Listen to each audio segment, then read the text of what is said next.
Life in Motion. KUAM News Headlines is presented by Calvo's Insurance, a legacy of trust. Serving Micronesia since 1938. Matson Navigation, serving Guam and Micronesia for 20 years. Cars Plus, Dodge Challenger, the undisputed champion. IP&E, fueling excellence. McDonald's of Guam, I'm loving it. And King's Restaurant, located in Tamuning and Dededo. Always open, always local.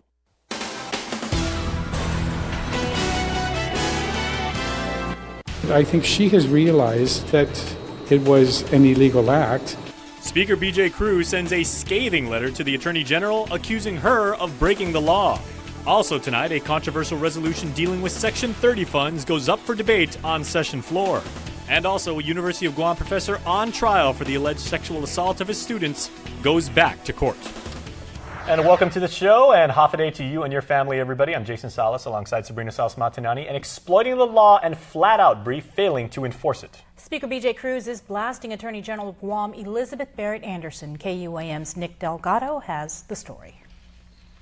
He's calling it at worst an act of intentional deception. I just wanted to express my dismay that at the budget hearing that she was as evasive as she was. I expected so much more from an Attorney General than to parse words.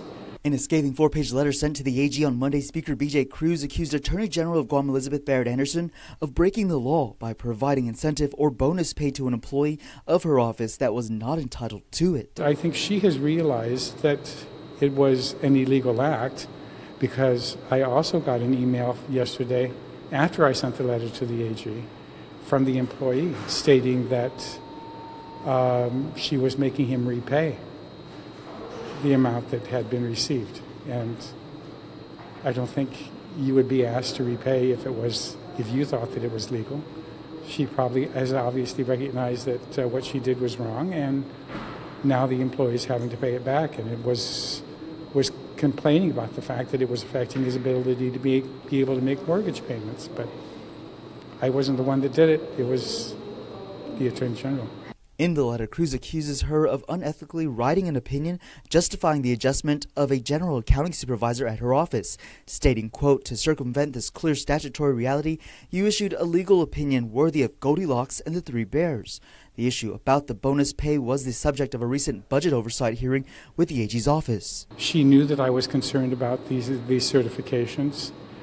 She could have just very straight up said, yes, I've implemented it, but I've not implemented the amendment. Whatever, just be honest. Speaker Cruz accused the Attorney General of having a record of failure, silence, and exploitation. He cited 3 main reasons. First, allowing the statute of limitations to expire to select a special prosecutor to investigate the governor for his illegal issuance of retroactive bonus pay to his employees in 2014. Second, remaining silent when government officials took money from the Child Support Enforcement Fund. And lastly, willfully exploiting her office to benefit her employees and then deceiving the legislature to do so. Reporting for Guam's News Network, Guahusi Nick Delgado. And just before news time, the Attorney General responded in a letter of her own to the Speaker. She says, quote, "There was certainly no intent to engage in any false representation to the committee," end quote. She says the Speaker's disagreement with her opinion to the interpretation of the law is respected, stating, quote, "Legal opinions can differ." Well, today did mark day 7 of trial against University of Guam professor Dr. Michael Ellert. And now that all 3 of his accusers have testified, the government rested its case. But there was enough evidence presented to convict the psychology professor of criminal conduct. The defense doesn't think so and motioned for acquittal just before lunch. The court returned with the decision late this afternoon. And here now is our Crystal Paco with the very latest. Hours after defense's motion for acquittal, and the court returned with the decision.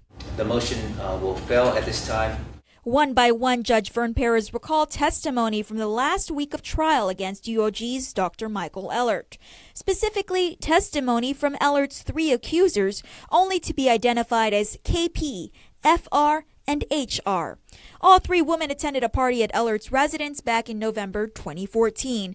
The party moved to the nearby beach, where each woman alleges they were digitally penetrated by Ellert in the water. As reported, victim KP never turned around to see who touched her. The defense indicates their was not an actual identification by the victim of the defendant at the time of her testimony. The court understands that. However, the government responded indicating that one witness, I believe it's Mr. Kittiwa, may have placed defendant Ellert at the location. As for victim FR, she testified that she screamed and jumped away as she felt Ellert's fingers on her privates. Considering this description, it appears that the court must heed those words, edge, entrance, and in considering that, it would not be unreasonable for a jury to make that finding. So that will also move forward to the jury. As for victim HR, she testified earlier today that Ellert moaned into her ears as he placed his hand into her bikini bottoms. There are words such as penetration or penetrated, and considering that, it's pretty clear that the court must also require that to be available to the jury to make their own determination. Now that the government has rested its case, defense will begin calling witnesses early Wednesday morning. Among the witnesses anticipated to take the stand are other party goers and Ellert's wife, who, according to prior testimony, was also present at the November 2014 party. Reporting for Guam's News Network, I'm Crystal Paco. Section 30 funds in other news and federal tax funding is returned to Guam at the end of each fiscal year in a lump sum. And one Guam senator wants to place the funds on a payment schedule to improve cash flow. But some of his colleagues are skeptical and disagree. Velma Ige has the story. While Senator Mike Sinicolas wants to break up payments for Section 30 funds into quarterly installments, he received pushback from fellow lawmakers on session floor this afternoon. Sinicolas says with Resolution 76, he wants to ensure the funds are available and spread out throughout the fiscal year to pay the upcoming year's obligations accordingly. Unfortunately, what happens is oftentimes that big chunk of cash gets used to pay down prior year obligations. But we're still budgeting that cash as if we were going to have it for the fiscal year. Because we have different cash flow, the ability for this government to be able to meet its obligations ebbs and flows depending on where we are in the year and where that cash flow is at. Sinicolas says we can expect to see $70 million in Section 30 payments from the federal government by the end of September. But because the funds come out at the end of the year, he says they are easily doled out and depleted. Senator Mary Torres questioned whether the resolution was ripe for the body's consideration. In looking at the committee report, there really was no feedback whatsoever from the government agencies that manage the cash of the government. Senator Tommy Morrison shared similar sentiments with Torres. I'm going through the committee report and, seeing clearly there is no information there to work with. And Sinicolas again defended his resolution. Politics really just gets in the way of us doing what's right. If I don't toe the line with what the administration wants me to do, they're not going to have their directors come down and testify for the measures that I introduce. Or they will make sure they come down and testify negatively for the measures that I introduce. Meanwhile, Senator Fernando Estevez also spoke in strong opposition of the resolution. What I have the biggest problem with is, as I'm reading this, is the assertion that the people of Guam and the government of Guam can't even manage our own cash. That we have to run to the federal government to do it for us. Like children receiving allowances. And on principle alone, I can't support that. I can't support that ideal whatsoever. Session resumes tomorrow at 4 p.m. Reporting for Guam's News Network, I'm Valerie Maige. Resolution 76 has since been moved to the third reading file. Meanwhile, the governor's office in a press release states they are, quote, unclear what kind of political game Sinicolas is playing, adding the senator essentially wants us to ask the federal government to take away some of the hard-earned self-governance. The administration says by slowing the payment of Section 30 funds, that in turn slows the payment of tax refunds. All right, moving ahead in our rundown. Still no trial date set for either of the defendants accused of murdering Gilbert Alvarez Jr. The man, who hails from Manila, was found lifeless on the side of the road earlier this year. Police traced his stolen truck to Malosali and A-Last Cimarron. Both men had conflicting stories as to what unfolded, therefore the court severed the cases. According to prosecutor Sean Brown, today they are waiting for the FBI to examine blood work. Also noted in court is a potential plea agreement for defendant Cimarron, but that's dependent on the FBI's findings. A return hearing has been set for the 29th of August. A top manager at a popular food chain will face a federal jury later this year. Lerma Aquino, who is a senior manager at Watami USA Guam Inc., doing business as TGI Fridays, appeared in federal court today where she pleaded not guilty to one charge of corrupt endeavor to obstruct or impede the due administration of the Internal Revenue laws. Aquino allegedly under reported service charges received by employees. Court documents state this resulted in the loss of at least $225,000 owed to the IRS. Trial is set for October 2nd. It was noted today that Aquino remains employed by the company. He had police in a hot pursuit not once but twice. 29-year-old Deiko Roki was allegedly driving drunk when speeding past the Hagatne precinct Thursday night. A chase ensued and he was placed under arrest. After being processed, he allegedly made a run for it in the direction of the nearby Plaza de España. But he didn't get far as police located him behind a dumpster at the nearby Academy of Our Lady of Guam. Court documents noted that he attempted to bribe the officer, allegedly offering to give her $300 to set him free.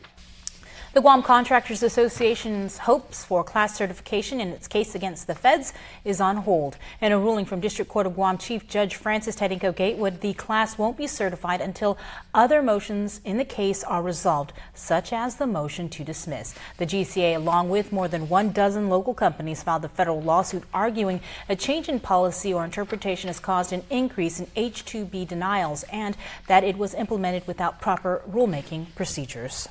Well, please stick around, everybody. We are going to take a quick commercial break. You're watching KUAM. Stay tuned. There are more ways to experience KUAM News than any other source on Guam. Download the KUAM News app for your Apple or Android device for 24/7 news, sports, videos, weather, streaming with KUAM radio, and important news alerts. And stay connected at home with Guam's first app for Apple TV. All available now from the App Store. Have you gotten paid yet? That's the premium automatic insurance deduction plan from Calvo's Insurance. Paid simplifies your home and auto insurance. No down payment. No more long lines. And you can stretch your payments up to 12 months. Paid is convenient. It deducts from your payroll, your checking account, or your credit card. With Paid, you get up to 65% off your car insurance and enjoy lifestyle club discounts. Life can be easier when you get paid. Call Calvo's Insurance today and save on your home and auto insurance. This is Tabby. Tabby's service provider is IT&E. This allows her to walk on campus without having to rely on Wi-Fi. Hey, Abby. Hey, I switched to the IT&E student plan just like you. I love how affordable their plan is. I'm so glad I switched to IT&E. What? Get up to 5 gigs a month for just $30 and the first 3 months free at IT&E.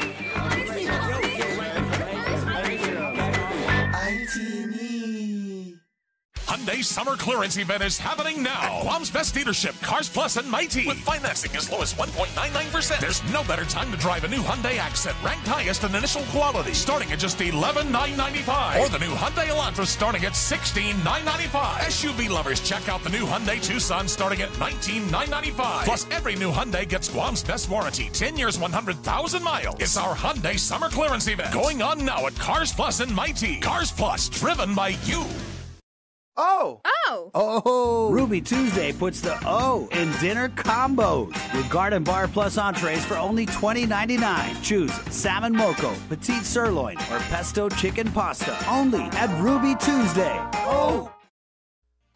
Connect with KUAM News. Find us on your favorite social media platform. Follow us and stay in the know with Guam's news leader. Well, it is the end goal of a high school education, getting a job or going to college. But where exactly are high school seniors on Guam going after high school? Isabaza asked that very question. They're the future leaders of our community. And while hundreds of students have graduated in recent months, Administrator of Research Planning and Evaluation Dr. Zenaida Natividad said their plans vary post-graduation. The top 3 choices were number 1, UOG, Second is military, and third is GCC. These are the results from a student exit survey taken by 96% of seniors and over 700 juniors in 2017. One interesting finding from the survey results is that over half of high school seniors don't plan to pursue post-secondary education after completing high school. And the main reason was they have no means to pay for college. And that's a sad part. Either they actually have no means or they do not know how to find the financial assistance. But in our survey, we asked that would they still go to college with financial assistance? And in their perception, it's still not enough. Even with loans or grants or scholarships, still not enough. She said the results show that DOE needs to find ways to better inform students of financial aid opportunities. More than 60% of the students, 2 out of 3 of the respondents, chose that they indicated that they're going to on a career instead of college. So it's very important that we teach them how to apply for a job, how to complete a resume. The Guam Education Board has also recently elected to stop allowing students to choose between college and career paths and to instead prepare them for both outcomes. Dr. Natividad said the survey results will be used to help school counselors, the Guam Community College and University of Guam better meet student needs so they can become successful members of our society. The full results can be found on the DOE website. Reporting for Guam's News Network, I'm Isa Baza. Thanks, Isa. A safe place to stay for the island's homeless and those in need. Governor Eddie Calvo has called on the Guam Housing Corporation to solicit interest for private sector landlords to lease an apartment building in the central part of the island. The administration is looking for an apartment complex that offers those in the community in need safe evening shelter and a place to shower at night. The facility would not serve as a long-term housing solution, but would become a hub for faith-based organizations and social services to assist clients in getting back on their feet. The governor's office states GHC will publish a request for interest, and the administration will then find funding to secure the facility. Moving on in our rundown, the Shriners Hospital of Honolulu provides care for thousands of families and kids locally, and the organization out of Honolulu, Hawaii, is currently conducting a clinic for those affected by bone, joint, or muscle conditions at the public health facility in Mingilao. Shriners Chief of Staff and Pediatric Orthopedic Surgeon Dr. Craig Ono says the visits happen twice a year. So there's congenital abnormalities like club foot, extra fingers, extra toes, also some developmental things like cerebral palsy. We take care of those kids. It's enjoyable. It's very rewarding. It's great to come out to Guam and see the families and interact with the other healthcare providers out here. It's actually for me, it's so important because it's a lot of fun. For the full list of conditions or to learn more about the services that are provided without financial burden to families, you can visit ShrinersHospital4Children.org or call 635-7351. That's 735-7351. You asked us to check into it, but unfortunately there's no definitive date when the elevator at Public Health will be back in service. Although Director James Gillen says repairs are on the way, there's only one certified elevator repair person, and the agency is still waiting for additional parts. Customers unable to walk up the stairs should go to the director's office on the first floor for assistance, with Gillen adding staff will come downstairs to serve clients who need additional help. Well, the first female Guard soldier to graduate from the U.S. Army War College is also the first to lead a battalion-level unit. And to honor the momentous accomplishments of Lieutenant Colonel Esther Agigi, Guam Congressional Delegate Madeline Berdallo presented her with a Certificate of Special Congressional Record. She's also the senior-ranking female member of the Guam Army National Guard and graduated before friends and family earlier this year. Citadel Pacific 2017 kicks off next week. The annual military exercise is designed to enhance training and readiness of U.S. Navy security forces. The exercise includes training scenarios which may result in heightened force protection conditions at Naval Base Guam, increased ID checks, and suspension of the Trusted Traveler program from August 1st to the 3rd, and that is from 8:30 in the morning to 4 in the afternoon. Delays should also be expected. Additionally, there will be increased security activity, and you might hear the Naval Base Guam giant voice system throughout the exercise. Well, it's time, my friends, for one more commercial break. But when we come back, our guy Chris Barnett speaks with fighter Rocky Martinez on his big championship in Japan. But first, here is your island weather.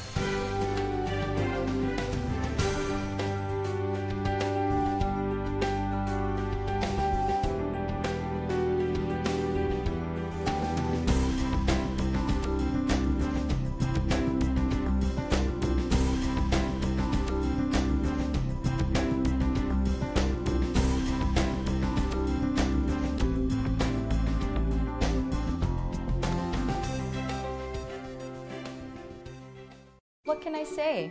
My family was tired of seeing red from internet data caps. We switched to GTA and life is good again. Sure, it took a bit of time for some of us to adjust to our newfound internet freedom. Don't turn off the show. How does it end? Relax, honey. The data limits are gone. You can watch the whole show now. But we're all happy with the change, and I think it's even earned me some cool points. You rock, Mom. That's right. It's getting lit up in here. How about that? Okay. So I need to finish this homework now. Okay, I'm done. My son, though, he's in the midst of a serious rebellion. Rebelling against an alien invasion, that is. Free yourself. Switch to GTA Home Internet today. Truly unlimited with no data caps or additional usage fees.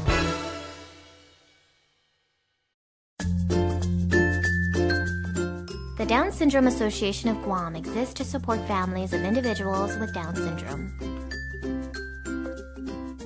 We're a group of parents who have children with Down syndrome and know the joys and challenges of raising them.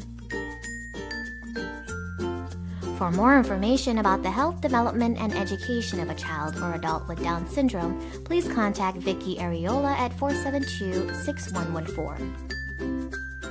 At Island Cancer Center, we treat our patients and their families like our family. We have all been touched by cancer, and it is important to feel comfortable and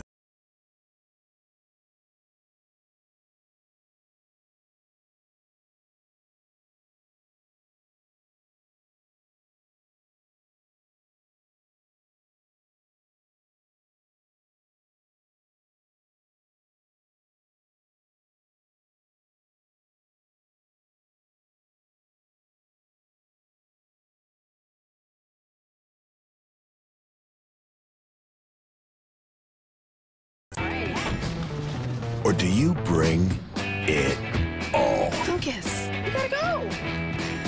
Third row like a pro.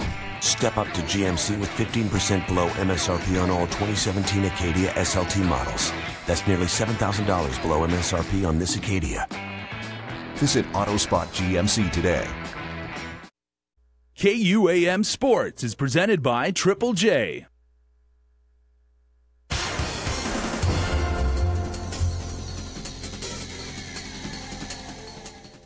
Today, Guam, Chris Barnett with KUAM Sports, proudly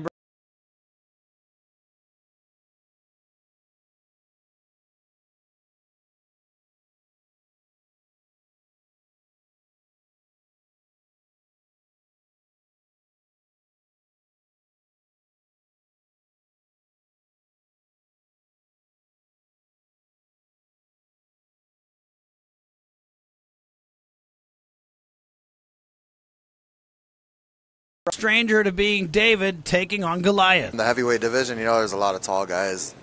I mean, I think the shortest one I fought recently is about 6'2", you know, and they go all the way up to about 6'6". So, you know, I guess I'm kind of used to it, and so far, I guess it hasn't been an issue. You know, I haven't lost in a while.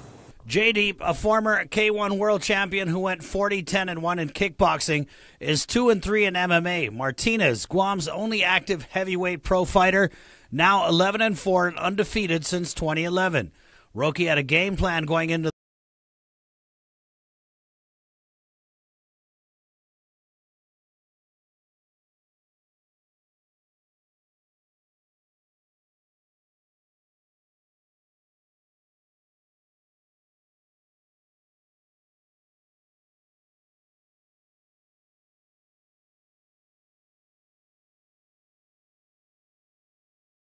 than his body. I'll bite down on my mouthpiece and we can brawl it out, and I think, you know, definitely my heart's one of my bigger advantages going against a lot of the heavyweights. With many Guam fighters making the MMA scene around the world, they all have one thing in common. They came from the PXC. PXC is well known around the region, you know. When people, you know, in Japan, they know that I fight for PXC, and